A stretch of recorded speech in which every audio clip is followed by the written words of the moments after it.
Hey everybody, welcome back to Northernlion Plays a Binding of Isaac AFTERBIRTH Plus, where we are just cruising right along with no complaints until now. No, good speed, decent rate of fire, good damage, even great damage. GL67-3 TXT. Don't remind me, dude. TXT, why not just encrypt it in a DAT file and upload it directly into your kernel? Sorry, that's my impression of Daniel. How do I feel about euthanasia as an item? Probably not the way that you thought that was going to go, right? How do you feel about euthanasia?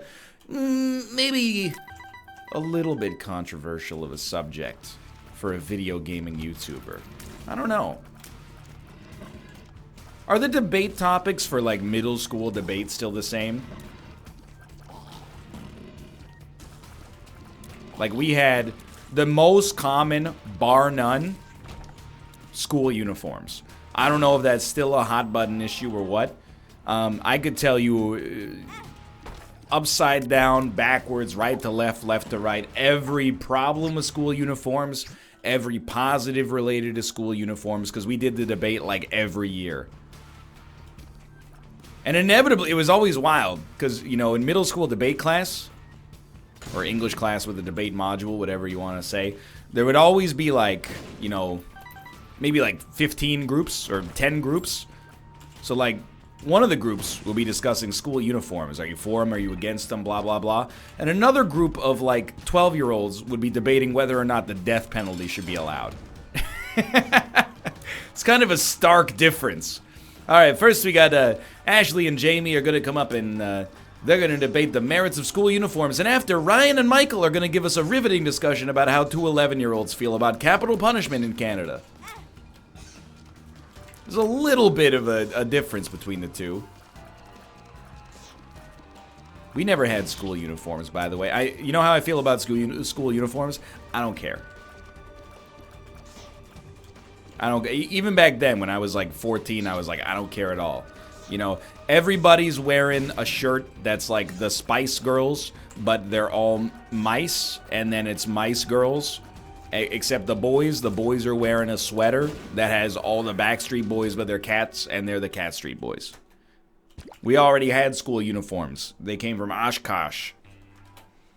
But, you know, I understand, again, because we've had the discussion 500,000 times, what's wrong with my face? I understand the problems with school uniforms. I understand the benefits. Did you have school uniforms? How do you feel about them? What are the positives of school uniforms? Well, you know, a wardrobe could be pretty expensive. So can school uniforms, but, you know, you buy a couple of sets of the school uniforms, now you're set. You don't need to wear any other clothes. What are the other positives? Maybe if you, you know, it takes out the element of being made fun of for your wardrobe. However, it restricts the ability of the individual to express their creative freedom through fashion, which is maybe why I maybe even fell slightly in favor of them on a personal level, is because I have no personal autonomy through fashion. So, you know, it was a great equalizer there. If you were dressed in the Gucci flip-flops, you had a little bit of a leg up. I got most of my clothes at Giant Tiger. Not because I had to, but just because who can pass up a $4 pair of sweatpants? I think I'm happy. I don't know what I want here, to be honest with you. As far as trinkets go, I think I'm okay with the status quo. I'm okay with the page that I've forgotten the name of here. Mysterious paper, is that it? I don't know what it does, but I know what Crowheart does, and I don't think it applies here. This run is going A-OK so far. Effect not found. It's like random tier effect? Is that random trinket effect every room? I always forget. It adds a little bit of spice, though. I'm not saying kids should not debate serious issues, by the way. I remember in 9th grade, you know, this was like 2002. No, it was actually 8th grade. So it was 2002, but it was in like the winter of, or like the spring of 2002. We were having debates over like, you know, should the United States intervene militarily in Afghanistan? And, you know, the answer is, I don't know, I'm 12. I guess I was 13, but still. You know, I shouldn't be... You give me a debate like, hey, what's the best Batman movie as of right now? I'll tell you, it's Batman. This is prior to the existence of Christopher Nolan's films. I'm gonna take this. We could take nothing, but I'm gonna take a little delirium actually on top of it. Yeah, let's move along. Very strange run so far, but not necessarily... I mean, it's not... It's better than not necessarily bad. It's obviously clearly at least good. But we are in a little bit of a dicey spot from an HP standpoint. I like thinking back to those times, you know. We were discussing some serious issues. I had a debate in 9th grade. I learned a very valuable lesson. This is a story I've not told many times, but I've definitely told it before. I was debating a friend of mine in 9th grade English class over, it was whether or not adult entertainment should be legal or illegal. And I remember that at one point he said something, and in my rebuttals I said like, oh, do you know that from your personal experience? And then the whole class went, ooh, and I was like, whoa, this is exhilarating. And then when I got my mark, it was like 55. And my teacher was like, in a debate, you cannot resort to personal attacks. And I was like, you know what? I embarrassed my friend in front of the whole class. My first thought, and this is how, you know, a lot of kids are, you know, it's a little selfish. My first thought was like, how dare the teacher make me feel bad for my sick burn? She's just jealous that she didn't think of it. Maybe not quite to that extent, but you get the idea. Now that I'm older, I understand. You know, it's an ad hominem attack for one. But beyond that, it's just kind of a rude thing to say to a friend of yours. But hey, you know, when you're that age, you're testing stuff out. You're figuring out, you know, can I treat people this way? The answer is you shouldn't. And I apologized to him later, and he was like, it's okay. We don't talk anymore, but it's not for that reason. It's because, I mean, he's become one of those people, and I mean, I've become one of those people as well. We've both become different kinds of people. Let's just leave it at that. Except I will say that one of us posts on Facebook 5 or 6 times a week, and it's not me. What? I'm not saying that if you post 5 or 6 times a week on Facebook, it makes you a bad person or even laughable in any way, shape, or form. All I'm saying is that, you know, in my life, you can draw a pretty direct correlation between closeness of friendship and number of times they post on Facebook. I don't know why it is the way it is. It's just one of those immutable laws of the universe that I don't understand, but I just have to grapple with. So I'm going to donate, as is often the case, a lot of my money here. I'm donating my money because we need to get to 999 cents, and I'm not trying to make this, you know, like an I'm the victim sort of situation, but I do think that we've gotten some low rolls for donations. You know, we haven't had many recently where we were like, oh, we've donated, you know, 80 cents on this run. It seems like we've had a lot where we're like, well, 3 cents. That's all you're going to give me. But still, this run's good.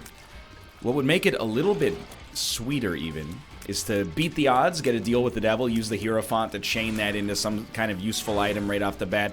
We got to be careful about our HP though, so it wouldn't be the worst thing to just preserve a little bit and stay safe. But we beat the odds, and we got Krampus. Maybe that's our ideal setup. So you might be wondering, NL, why, you know, this Hierophant card is burning a hole in my screen. I'm getting monitor burning. Why are you keeping it? Well, it's very simple. By the way, Little Chad is like a passive version of the jar. So happy to see it. This is interesting. I'm keeping it. No thank you. Basically, my thoughts were... Puberty. Hold on a moment. Yes, this is what we want, as many one makes you largers as possible. For the achievement. I'm keeping it until I need to in order to protect my bone heart. Because the bone heart can take a little bit of damage before it becomes at risk of breaking. So, seems sensible to me.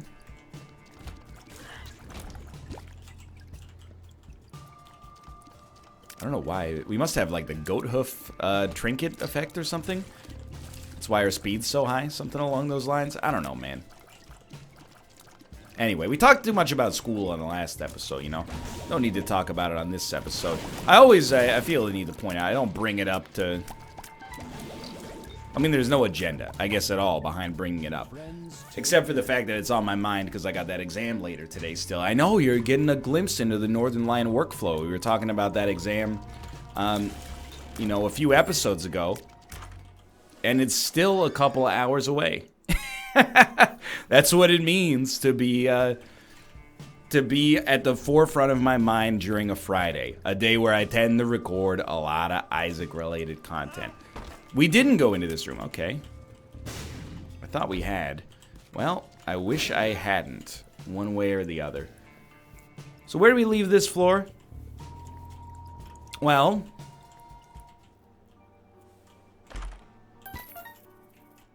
very happy for that spirit heart, at least. I leave this floor, first off, not knowing where the HM going.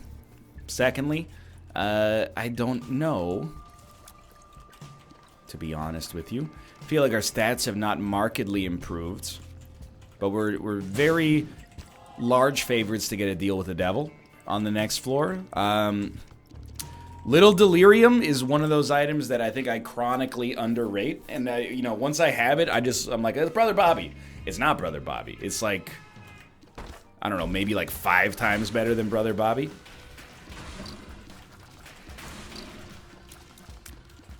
I want to learn what this trinket does. It's broken finger, right? Finger bone. Does it, when I see brittle, I think to myself, okay, Brita, water filter. It makes bad things better. Could it make this run potable? I'm mostly joking. When I see brittle, I think it breaks, and maybe when it breaks, it gives us something. Perhaps a statistical improvement of some sort. I mean, okay. Even still, with this run where it is, I can't really complain. Yes, you know, DPS, not really where we want it to be. But, again, good odds at a deal with the devil, coming right up. Where are you going? Oh, I really want to get little Hushy on top there. We got a good chance to leap forward on this floor, let's put it that way. As of right now, it should never take this long to kill a champion peep at this point, but ooh, got a spirit heart out of it nonetheless. And nothing there, but that's fine. We need keys. I was gonna look this up, okay. Isaac, finger bone. Finger bone. Grants a chance to gain a bone heart upon taking damage. I don't know what the chance is, but just by virtue of its ability to make you gain bone hearts, that seems extremely strong. Certainly, from a balance standpoint, strikes me as one of those items where the chance is probably going to be pretty low. But even if it pays out once every other run, like, it's pretty solid. Or should I say it's pretty brittle. If you'll give me a moment, I'm going to do my domestic duty. I can hear my wife talking from the other room. What that means is that she's probably streaming, which means I'm going to host her. Host. Lovely. Oh, she's playing Artifact. All right. Now there's a topic for conversation. Artifact, dude, is interesting. I think it's one of those games. It's gonna have like ripples, you know, when it comes to conversation. It's gonna be one of those. The conversations surrounding this game are gonna be a bellwether. Not to like a huge degree. It's not gonna determine how video games are made in the future, but it's interesting to see. Where people's limits lie when it comes to monetization in games. I played a lot of card games. You know, I put money into Magic the Gathering Arena, obviously. I put money into Hearthstone, I don't know, probably like $200 or $300 over 6 years. When you put it that way, it doesn't sound that bad. If I'd said $200 or $300, you know, full stop, you start to go, what? I mean, it is a lot of money. For sure, but I don't know. The way that card games work, I'm not justifying this, by the way, but the way that card games work is that they tend to be microtransaction driven. Even before microtransactions were a thing. You know, you lose to your friend's Magic deck, maybe he just got a better card than you in a pack. That's the luck of the draw, right? But Artifact, I love, and well, love is a strong word. I like and it's growing on me as well. The style of Artifact and the mechanics of Artifact, I think that it's a really, really cool strategy game. Obviously, it's also a card game, but I think they've done a fantastic job there. I can't see because of one makes you larger. Got to rely on my ears.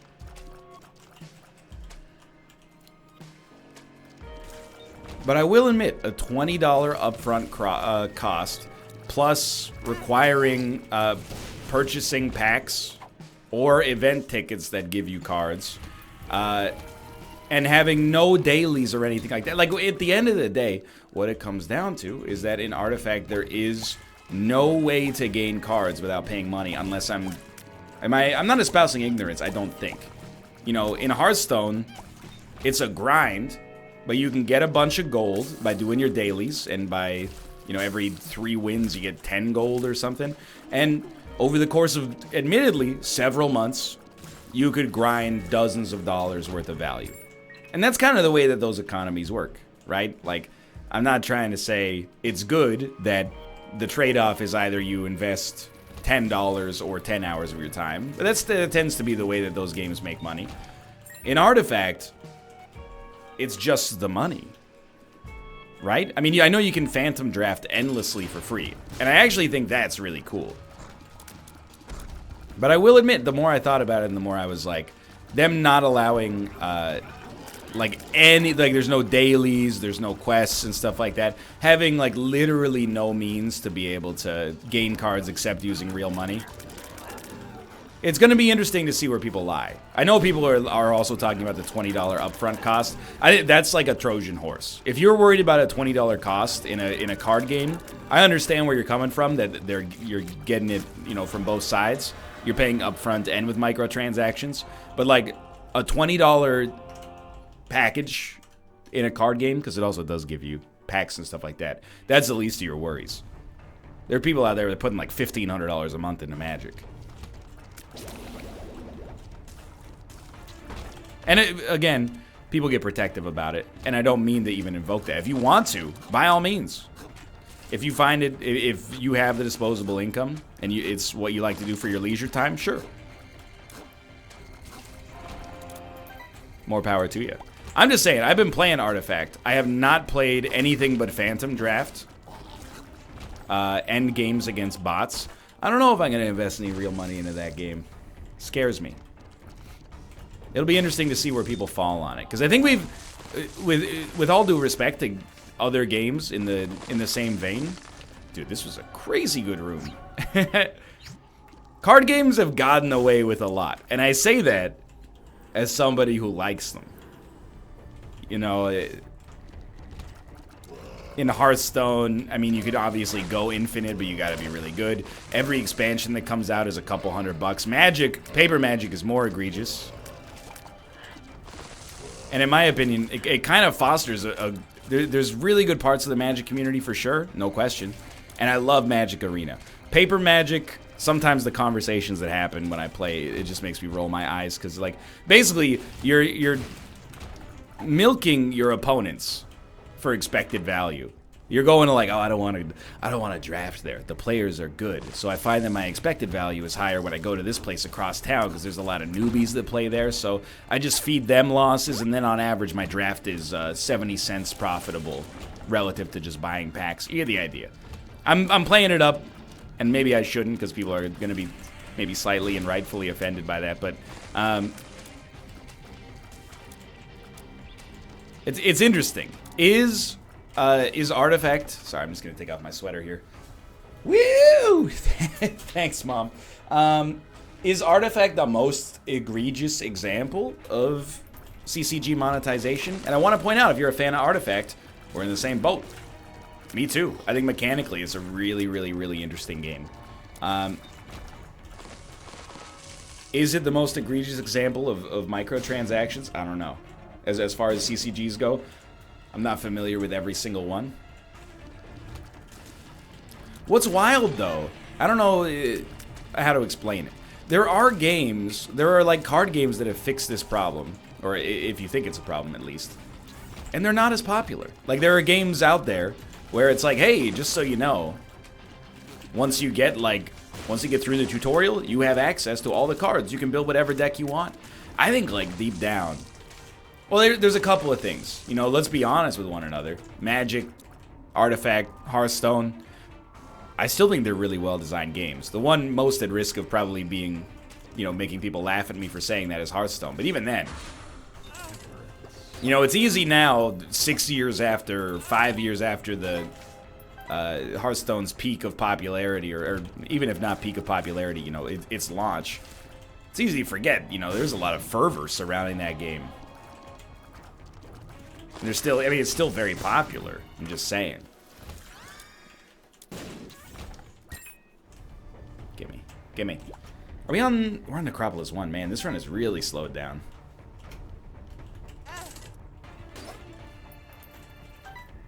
Maybe we want to come back as Dark Judas? I don't know. Haven't decided yet. Oh, dude. Huge. Being able to kill Brownie in a reasonable time frame. Anyway, where was I going with this? I don't know. Oh, no, I have to finish my train of thought. What I was going to say is, at their core, I think they tend to be well-designed games to begin with. I think Magic is an amazing game. I think Artifact is striking me along the same lines so far. Mind you, it hasn't been around for, like, you know, 30 years, so it's a little early to say it's as good. And same with Hearthstone. I think Hearthstone is a great game. Even if, you know, people have problems with the elements of Hearthstone, like the fact that it is RNG. I actually kind of like that about it. It does negate maybe some of the skill at a certain level, but I think it's exciting. And then, I don't know, I can't speak to any of the other games. Maybe they're not as good. Or they, you know, don't reach as many people. But I also do think there's a little element of people that are like, you know, I don't like getting bent over by microtransactions, but simultaneously, if I'm the lucky so-and-so who in his beginner packs opens up, you know, a Shivan Dragon, lucky me, right? It's weird. There's been a lot of talk now about, like, and Fortnite has brought a lot of it to the forefront, and I feel like it's been a year since we talked about this fully, because, like, it was a big thing when Battlefront was going through its controversy, which I think was last year. I don't know. The time starts to have no meaning eventually. You know, I'm like, Star Wars Battlefront, it must have been a holiday release, right? It's an EA DICE game. It has to be. Either way, there was discussion, you know, about loot boxes in games. And the discussion is happening again. I saw a news article about... Whoa, hello, Tomo. I saw a news article about Fortnite, and it was like... well, I don't even remember the headline. So we're in a new level of speculation. But I remember the takeaway from it is, like, who would have thought that, like... And Fortnite's not really like this necessarily, but this was still the takeaway the person had made. Was, like, who would have thought that, like, a decade of engineering mobile games to be... as addictive as possible and, like, facilitate gambling for youngsters would lead to situations like this, you know? And I think there is still a discussion to be had about whether or not, you know, loot boxes are gambling, whether that's... And if they are gambling, whether or not that's okay. It doesn't need to be legislated, doesn't need to be controlled, etc., etc., etc. People get really passionate about that discussion. Dan's somebody, he is like... I mean, he's like a free market sort of guy, I guess. Are we? No, do not leave.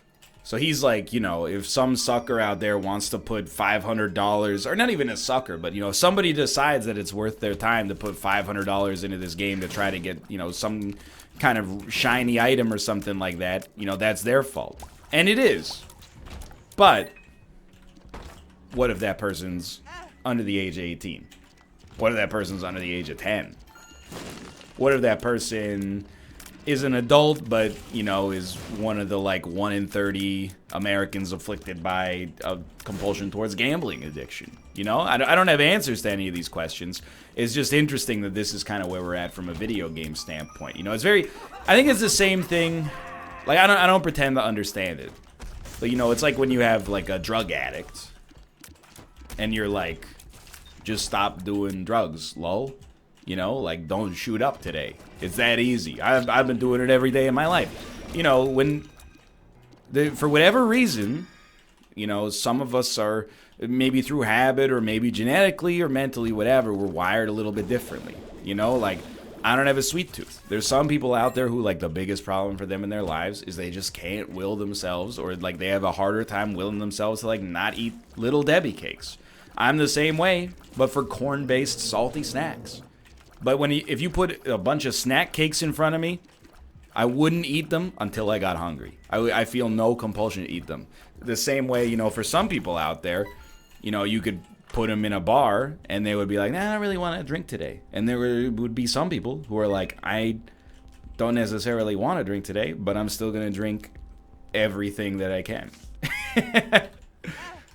So I think that, I don't know, some people do take offense to the idea that the people that are in the affected group maybe could benefit from protection, and they're like, it's infringing on my freedom. And I'm like, okay, I do understand that. And I agree to some extent. You know, why should people who can responsibly enjoy adult beverages have to jump through more hoops just because there's people out there who can't?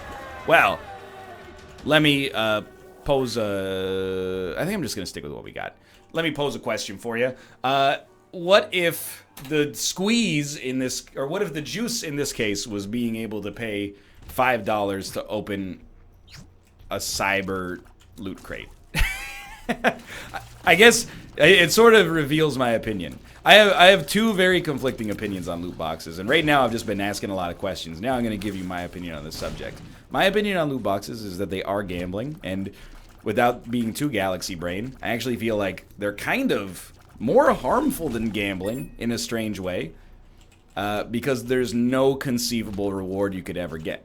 I'm not saying gambling is a good investment, but if you go to the casino and you put, you know, $1,000 on red, there's like a 49% chance you're going to walk out of there with $2,000.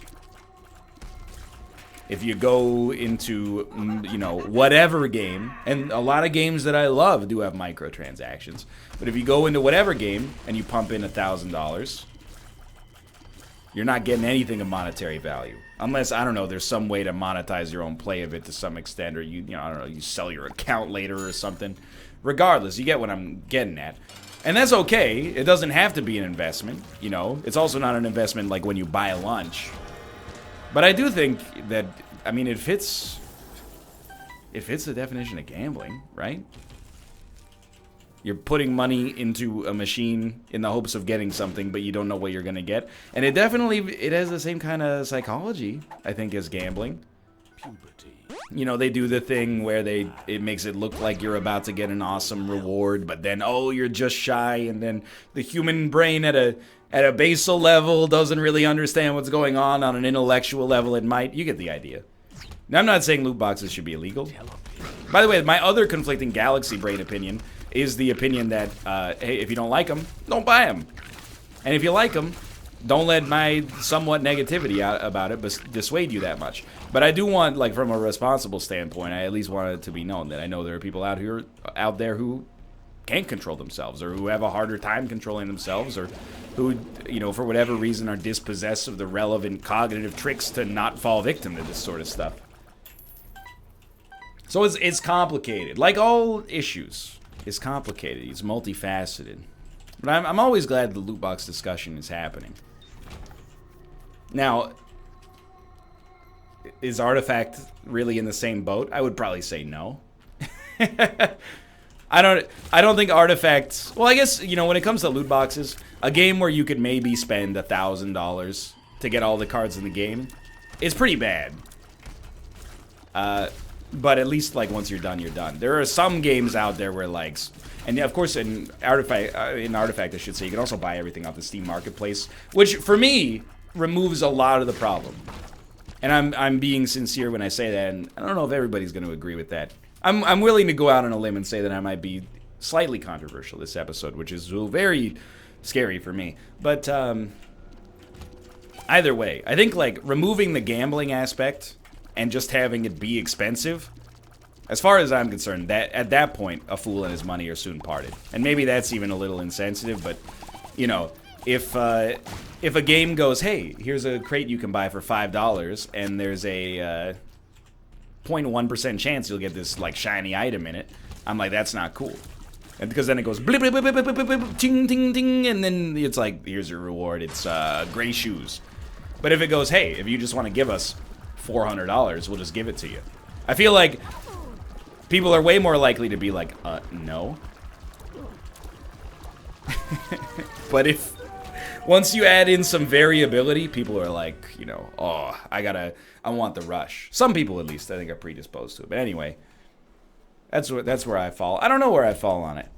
I will say, I don't know. Like, I really don't think Fortnite does it that badly because it's, my lord, because it's all cosmetic stuff to begin with. But maybe it's changed. Maybe I'm wrong about that now.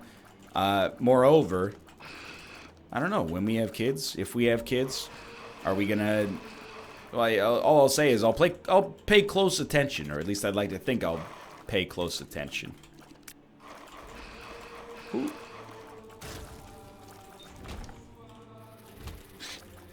I think it could be dangerous. And this is coming from somebody who, well, I opened my fair share of physical loot boxes in my childhood, you know? Particularly like sports cards.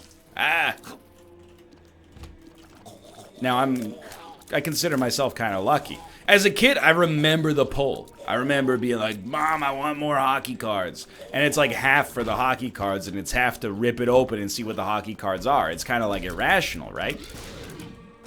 As an adult, I've mostly been able to resist that temptation. I have no interest whatsoever in going to the casino. You know, there's several casinos in Vancouver.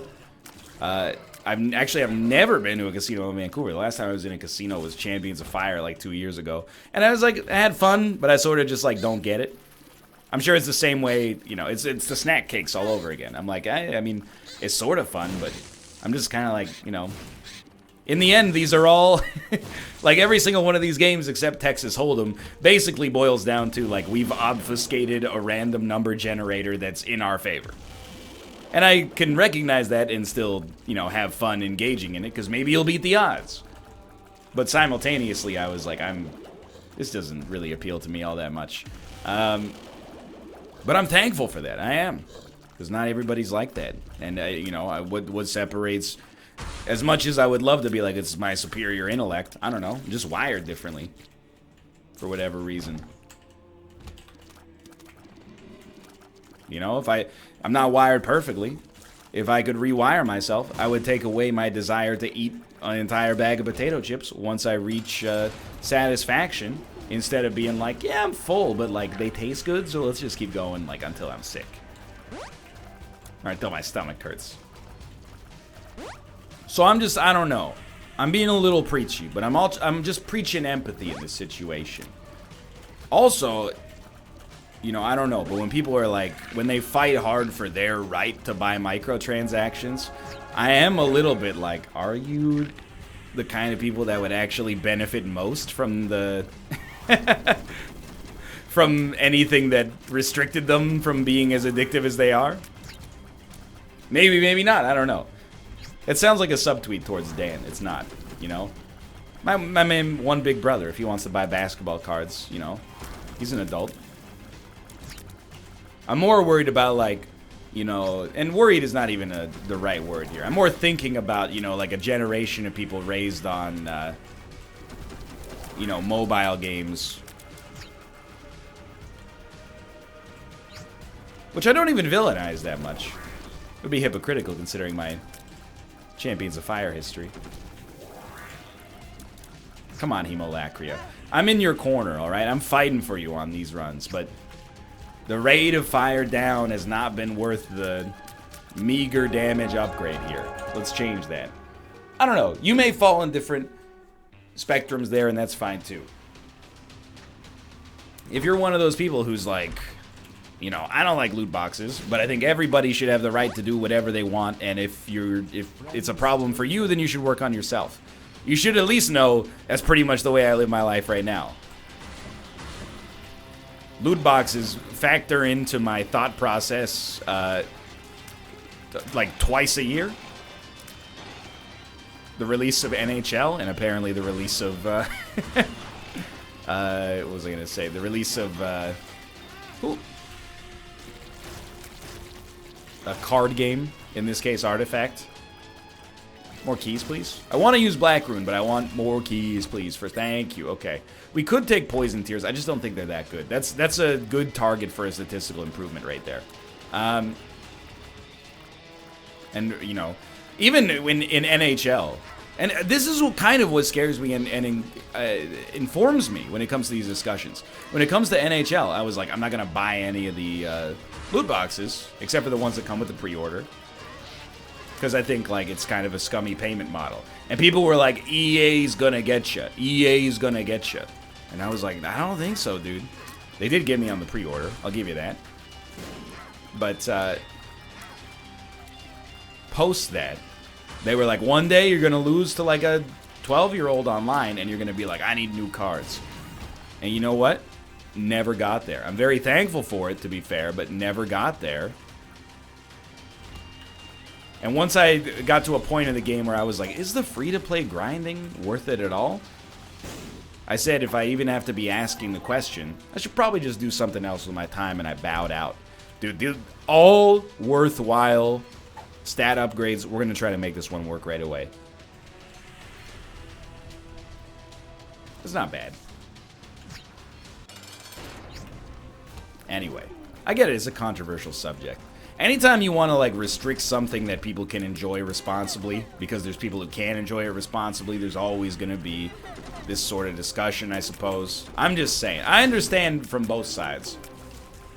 But I also am kind of like, in the end, we're defending the right to purchase a box that has, like, a coat in it. I don't know. Like all controversial subjects in video games, it's a hot button issue for whatever reason. I gave you my opinion, I respect yours. I don't think there is an unrespectable opinion in loot boxes. Unless your opinion is like, I think every game should be free, and then just monetize to crap with microtransactions and loot boxes. That I'm not, you know, God of War, but instead of getting equipment through quest lines throughout the game, it's $2.50 a roll. That is like, when it permeates the game design to that extent for something that otherwise is like, you know, incongruent with it. That feels bad, man. ... But anyway, dude, I'm happy this run is over. We won. It was not really that challenging, but it also wasn't really that good. And we got talking about some controversial stuff, which is always dangerous. Hey, thanks for watching. Hope you've enjoyed the episode. If you did, click the like button. Helps a great deal. Of course, subscribe if you want to see more in the future. For now, thanks for watching. And of course, follow me on Twitch, twitch.tv/Northernlion, where I say more of my negative opinions, except I get tilted more because of logical fallacies in chat on occasion. If you're interested in that, twitch.tv/Northernlion. For now, thanks for watching, and I will see you next time. See ya!